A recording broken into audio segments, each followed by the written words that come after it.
حافظ ساجد صاحب سے کچھ باتیں عرض کرنا چاہتا ہوں.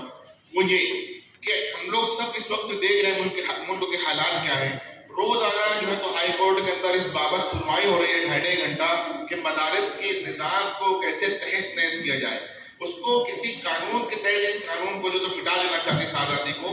تو ہمارے لیے ضروری ہو جاتا ہے کہ ہم جو ہے تو تندہی سے کام کریں, ہم جو ہے تو بہت زیادہ چستی سے اس تعلق سے فکر مند ہو اور کچھ کام کریں. وہ کام یہ ہے کہ جس طرح ہمارے وہاں مکتب کا نظام رائج ہے, مسجد مکتب ہے, گھر مکتب ہے, ایسے ہی ہمیں چاہیے کہ ہم ہر گھر مکتب کا نظام چلانے کی کوشش کریں.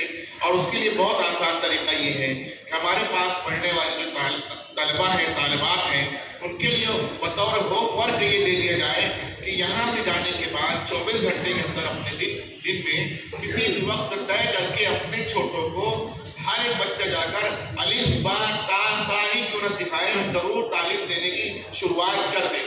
آنے والے حالات ایسے ہیں کہ اگر ہم لوگوں نے مقابلہ نہیں کیا ہماری نسل ایمان سے محروم رہے گی. کیا حالات ہیں؟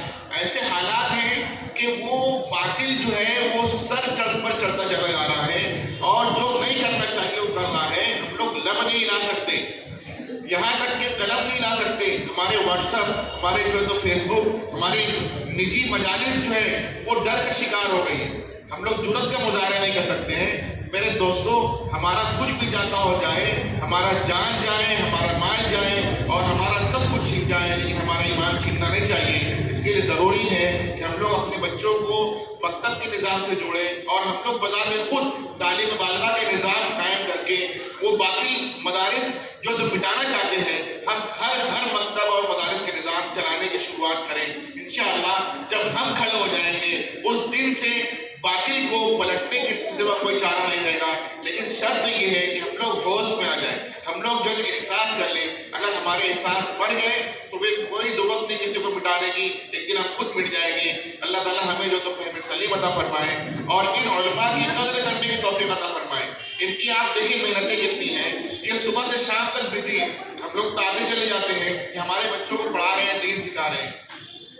ان کی تنخواہیں اتنی ہیں کہ ہم جو ہمارے گھر میں تو 30-40 ہزار مہینے میں ایسا چلا جاتا ہے کہ سمجھ میں نہیں آتا پیسہ کدھر سے آیا کدھر چلا گیا. یہ 6-7 ہزار روپے ہم جو تنخواہ لے کر دن بھر بچوں کو رٹاتے پڑھاتے رہتے ہیں.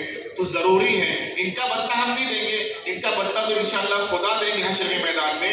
ہمیں چاہیے کہ ان علماء کو اپنے گھر کا ایک فرد سمجھیں اور ہم یہ سمجھیں کہ جس طرح میں اپنے گھر کے اندر اپنے بچوں کی, اپنے بھائیوں کی یا اپنے جو ہے عیال کی ضروریات کو پورا کرنے کی کوشش کر رہا ہوں, تو اپنے مسجد کے امام اور مؤذن جو ہیں اور ہمارے مسجد کے اندر جو پڑھانے والے اساتذہ ہیں ان کی بھی ہم لوگ اپنے گھر کے افراد کی طرف فکر کریں.